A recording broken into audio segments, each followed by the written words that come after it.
हजारोंच्या उपस्थितीमध्ये शहरातील ज्वलंत व महत्वाचा असलेला 5 नंबर साठवण तलावाच्या कॉन्क्रिटीकरणाचा कामाचा शुभारंभ रविवार दिनांक 11 जून रोजी मोठ्या उत्साहात संपन्न झाला आहे। या कार्यक्रमाला महिलांची संख्या मोठ्या प्रमाणात होती। तसंच या सोहळ्याला सर्वच राजकीय पक्षाचे नेते, पदाधिकारी, कार्यकर्ते मोठ्या संख्येने उपस्थित होते। गेल्या 35 ते 40 वर्षापासून पिण्याचा पाण्याचा प्रश्न हा मोठ्या प्रमाणात भेडसावत होता। खऱ्या अर्थाने शहरातील नागरिकांच्या पिण्याच्या पाण्याचा प्रश्न सोडविला आहे। नागरिकांना हा सतत भेडसावणारा पाणी प्रश्न कायमस्वरूपी सोडवण्यासाठी आमदार आशुतोष काळे यांनी 5 नंबर साठवण तलावाच्या कामाचा वेग वाढवून हे काम लवकरात लवकर पूर्ण व्हावे यासाठी तळमळीने व खऱ्या अर्थाने प्रयत्न केले आहे। यावेळी आपल्या भाषणातून त्यांनी भावना व्यक्त करताना ते म्हणाले की आजही काही लोक 5 नंबर साठवण तलावाचे काम पूर्ण होऊ नये यासाठी पालिकेचे मुख्याधिकारी तसेच काम करणाऱ्या कंपनीच्या ठेकेदारांवर देखील मोठ्या प्रमाणात दबाव आणत आहे।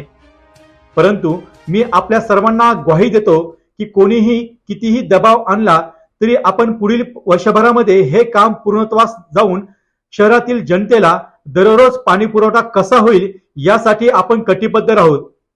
तसेच जनतेने या अगोदर मला निवडून देऊन एक जबाबदारी पूर्ण केली आहे। आता मात्र होणाऱ्या कोपरगाव नगरपालिकेच्या निवडणुकीमध्ये आपण दुसरी जबाबदारी पूर्ण करून आमच्या विचाराच्या नगरसेवक व नगराध्यक्ष यांना निवडून द्यावे व पालिकेची सत्ता ताब्यात द्यावी। आशुतोष दादा, अशा प्रकारचं काम आशुतोष दादा तुम्ही जे काही या कोपरगाव शहराकरता केलेलं आहे ते खरोखर अतिशय अभिनंदनीय आहे। आणि मला वाटतं मी या ठिकाणी खात्री देतो किती दिवसात काम पूर्ण होईल मला माहित नाही, परंतु ज्या दिवशी हे काम पूर्ण होईल आणि ज्या दिवशी कोपरगावच्या नळ्याला येसगावच्या या 5व्या तळ्याचं पाणी तो दिवस सुद्धा कोपरगाव शहराच्या इतिहासामध्ये सुवर्णाक्षराने लिहून ठेवावा असा असेल आणि तो कार्यक्रम दादा तुम्ही कोपरगाव शहरामध्ये घ्या। आणि त्या दिवशी ज्या दिवशी या तळ्याचं पाणी कोपरगावमध्ये येईल त्या दिवशी सगळ्या महिला आपापल्या घरापुढे सडा रांगोळी टाकून उड्या उभारून तुमचं निश्चितपणे स्वागत करतील अशा प्रकारचा दिवस कोपरगावकरांना पाहण्याची इच्छा आहे। आणि या ठिकाणी बघितलं तर सर्वपक्षीय नेते मंडळी या ठिकाणी हजर झालेली आहे। सर्वपक्षीय या करता आहेत की आम्ही कोपरगावकर नेहमी विचार करतो आम्हाला यसगावचं पाणी येऊ द्या तर निळवंड्याचं पाणी येऊ द्या, आम्हाला पाणी पाहिजे। परंतु त्यामध्ये तुम्ही अग्रक्रम घेतलाय दादा। हा यसगाव तळ्याचं काम पूर्ण होताना अक्षरशः म्हणावंसं वाटतं याची देही याची डोळा हे काम पूर्ण झाल्याचं आम्ही बघतो आहे। आणि याची देही याची डोळा हे पाणी या तळ्याचं पाणी कोपरगावात आल्याचं सुद्धा आम्हाला बघण्याची परमेश्वर आम्हाला तितकं आयुष्य देवो अशा प्रकारची प्रार्थना करतो। पुन्हा एकदा तमाम कोपरगावकरांच्या वतीनं म्हणजे मला आठवतं व्यापारी महासंघ तलावामध्ये तलावाचं काम होणार नाही, पण खरं अशी गोष्ट आहे की तुम्हीच देखत्यामध्ये खोड काढता, तुमचंच इथून पाईपलाईन जाती शेतामध्ये, तर मग तुम्ही कसं काय लोकांना असं उलट सांगू शकता। तर म्हणून प्रत्येक महिलाला एकच आता लक्षात ठेवायचंय की आपण आपल्या डोळ्यांनी पाहिलंय की कुठं तलावाचं काम चालू आहे। आपण आजचा क्षण आपल्या डोळ्यांनी पाहिलाय की इथं कॉन्क्रिटीकरणाचं काम आता चालू झालेलं आहे। केवढी मोठी क्षमता या 5व्या नंबर तलावाची आहे आणि यापुढे 1 नंबर 2 नंबर 3 नंबर तलाव देखील आहे। आणि आपण स्वतः पाहिलंय याआधी इथं काहीच नव्हतं। एक लक्षात घ्या इथे काहीच नव्हतं, हे सगळं असं वरती होतं। आपण जिथं आता खाली महिलांकडे बघायचंय आणि या महिलांच्या डोळ्यातला जो पाण्यासाठी जी कळकळाट आहे ती लक्षात ठेवा। आणि आम्ही आशुतोष दादा हे काम पुढे घेऊन जाणार आहेत आणि नक्कीच कोपरगावला पाणी देणार आहेत। आणि एवढंच मी इथं बोलेन आणि आपल्या सर्वांना परत एकदा या कामासाठी खूप खूप शुभेच्छा। आणि आपण सर्वजण एवढ्या मोठ्या प्रसंगासाठी आपण सर्वजण हजर राहिलो, आपण देखील त्याची स्वाक्षरी घेतली, त्याबद्दल आपले सर्व महिलांचे व त्याचबरोबर पुरुष मंडळीचे, गावातील सर्वच अधिकारी पुढाकारी व त्याचबरोबर व्यावसायिक आज सगळ्यांना या गोष्टीचं गांभीर्य माहीत आहे आणि म्हणून आपण सर्वजण मोठं झालं नाही। काही लोकांनी त्याच्यामध्ये काही गोष्टी उपस्थित केल्या असेल त्याच्यामुळे झालं नाही, परंतु त्याच्यानंतर आपण पाहिलं 2016 पासून किंवा 2016 मध्ये सर्व महाराष्ट्रामध्ये किंवा आपल्या परिसरामध्ये जो काही दुष्काळ त्या ठिकाणी पडलेला होता, परंतु आपल्या कोपरगाव शहराचं पाणी हे आरक्षित असताना आपल्याला केवळ साठवण क्षमता नसल्या कारणाने आपल्याला कोपरगाव शहराला 23 दिवसात त्या ठिकाणी पाणी मिळालं. त्या गोष्टीला आता 7 वर्ष झाले आणि तेव्हापासून आपल्या सर्वांचे हाल मी त्या ठिकाणी पाहिले. आपल्याला टँकरच्या माध्यमातून पाणी पुरवण्याचं काम असेल, ज्या ज्या वेळेस पाणी आलं त्या त्यावेळेस आपण आपल्या घरासमोर टाकी घेऊन आपल्या घरासमोर असंख्य टाक्या आपण त्या ठिकाणी उभारल्या. या सर्व टाक्या मी अनेक वेळा या आपल्या परिसरामध्ये आल्यानंतर पाहिल्या आणि या टाक्यांकडे बघून मला त्यावेळेसपासून वाटत होतं, आपल्या सर्वांचे हाल बघून त्यावेळेसपासून वाटत होतं हा प्रश्न मला त्या ठिकाणी सोडवायचा आहे. आणि मग आपल्या सर्वांचा आशीर्वाद होता माझ्या मागे, आपल्या सर्वांचं सहकार्य होतं, आपल्या सर्वांच्या पाठिंब्यावर मी अनेक आंदोलनं केले, उपोषण केलं, शासकीय अधिकाऱ्यांशी चर्चा केली आणि हे काम पुढे कसं जाईल, हे प्रश्न कसे मिटतील यासाठी प्रयत्न केले. आणि म्हणून आपण सर्वांनी माझे प्रयत्न बघून, माझी तळमळ बघून आपल्या सर्वांचा आशीर्वाद विधानसभेच्या 2019च्या निवडणुकीमध्ये मला दिला आणि आपली निवडणूक झाल्यानंतर 2च महिन्यामध्ये आपण ज्या ठिकाणी आता बसलेलो या ठिकाणी जे जमिनीचा स्तर आहे याच्यावरती जवळपास 15 फूट माती होती. ती माती निवडणुकीच्या अगोदर समृद्धी महामार्गाचे कॉन्ट्रॅक्टर त्या ठिकाणी घेऊन जायला तयार होते, परंतु काही लोकांना जरी काम झालं असतं तर त्यांचं राजकारण संपलं असतं, म्हणून ते काम त्यावेळेस होऊ दिलं नाही. परंतु आपण आशीर्वाद दिला. निवडणूक झाल्या त्या ठिकाणी आमच्या पक्षाचे अध्यक्ष आदरणीय पवार साहेब यांना मी विनंती केली. त्यांनी एकच फोन फिरवला आणि हे माती जी वरच्या भागामध्ये होती ते माती उचलण्याचं काम लगेच 2 महिन्यामध्ये त्या ठिकाणी चालू झालं. ते काम विना मोबदला आपलं त्या ठिकाणी झालं आणि म्हणून नगर परिषदेचे किंवा आपल्या करामधून सर्व नगरपालिका त्या ठिकाणी काम करते. त्या मातीच्या कामामधून आपल्या सर्वांचे जवळपास 5 ते 6 कोटी रुपये आपल्या नगर परिषदचे वाचले, किंबहुना आपल्या सर्वांचे वाचले. तेवढ्यावर आपण थांबलो नाही.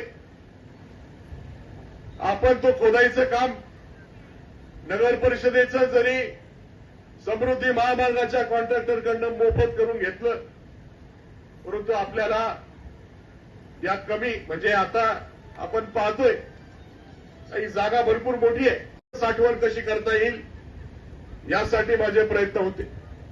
आणि म्हणून या प्रकल्पामध्ये आपण कॉन्क्रिटीकरणाचा तलाव जर केला तर कमी जागेमध्ये जास्त साठवण क्षमता होईल आणि जर कायम आपला प्रश्न पाण्याच्या बाबतीमधला आहे तो आपण या ठिकाणून सोडू शकतो, अशी माझी कल्पना या ठिकाणी नगर परिषदचे अधिकारी असतील, आपल्या शासकीय पाणी पुरवठ्याचे अधिकारी असतील यांच्यापर्यंत मांडून त्यांना ती पटली आणि आपण त्या पद्धतीने आपल्या या 5 नंबर तलावाचं कॉन्क्रिटीकरणाचं काम आपल्या कोपरगाव शहरामध्ये अजून 4 नवीन साठवण जे टाक्या असतील याचं काम आणि त्याचबरोबर पूर्ण शहरामध्ये असलेली पाईपलाईन जवळपास 95 किलोमीटरची पाईपलाईन हे फिरवण्याचं काम या पूर्ण प्रकल्पामध्ये त्या ठिकाणी करून आणलेलं आहे.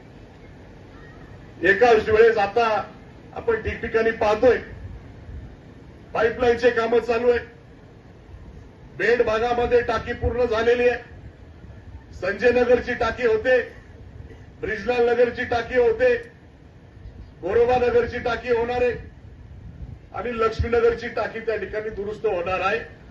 असं सर्व काम कोपरगाव शहरामध्ये चालू आहे आणि आता एक 5 नंबर तलावाचं काम कॉन्क्रिटीकरणाचं होताही आता जवळपास पूर्ण झालेली आहे. हे सर्व मटेरियल काढण्यासाठी एवढा रस्ता ठेवलेला आहे. हळूहळू करून हे सर्व मटेरियल आता बाहेर काढण्याचं काम त्या ठिकाणी चालू आहे आणि दुसऱ्या बाजूला या ठिकाणून कॉन्क्रिटीकरणाचं काम त्या ठिकाणी सुरुवात होते. आणि म्हणून तिन्ही बाजूला आपण सर्व काम करून मला खात्री आहे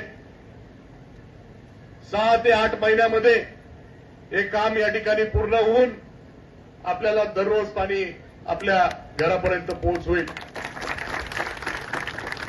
हे सर्व करत असताना अनेक अडचणी आणण्याचं काम काही लोकांनी त्या ठिकाणी केले. कोर्टामध्ये गेले,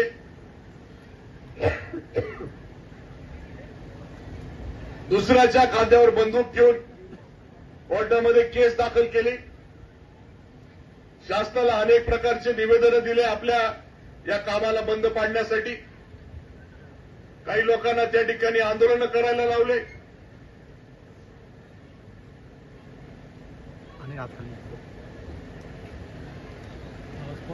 अशा अनेक अडचणी आपल्या या प्रकल्पाला पूर्ण न होऊन देण्यासाठी काही लोकांनी त्या ठिकाणी केले. परंतु आपल्या सर्वांचा आशीर्वाद, आपल्या सर्वांचा पाठिंबा माझ्या मागे खंबीर होता. म्हणून किती अडचणी आल्या त्या अडचणी आपण जुगारून या कामाला कुठेही अडथळा न येता हे काम आपण पूर्णत्वाकडे नेणार आहे याची खात्री मला त्या ठिकाणी पटली. हे काम आपण या ठिकाणी पूर्ण करून आपल्या सर्वांचा अनेक वर्षांचा जो प्रश्न आहे हा प्रश्न मार्गी लागणार आहे. आपल्याला दररोज पाणी मिळणार आहे. मी या ठिकाणी राज्य शासनाच्या माध्यमातून हे काम करून आणण्यासाठी प्रयत्न केले. आपल्या सर्वांच्या आशीर्वादाने पाठिंब्याने त्या ठिकाणी केले. नगर परिषदेमध्ये प्रशासक म्हणून सध्या मुख्याधिकारी साहेब आहेत. प्रशासक म्हणून ते काही कायम राहणार नाही. लवकरच आता ओबीसी आरक्षणाचा त्या ठिकाणी निकाल लागणार आहे आणि आपले लवकर निवडणूक नगरपालिकेची होणार. आपण आपली एक जबाबदारी या ठिकाणी पार पाडलेली. आपण मला 2019च्या विधानसभेच्या निवडणुकीमध्ये आपला आशीर्वाद दिला. मी आपलं काम प्रामाणिकपणे करण्याचा प्रयत्न करतो. आपण जी काही जबाबदारी दिली त्याच्या माध्यमातून एवढे सर्व कामं पाणी पुरवठ्याचे असे असतील, शहरामध्ये रस्त्यांचे असतील, इमारतींचे असतील, हे सर्व कामं करण्याचा प्रयत्न मी करतो.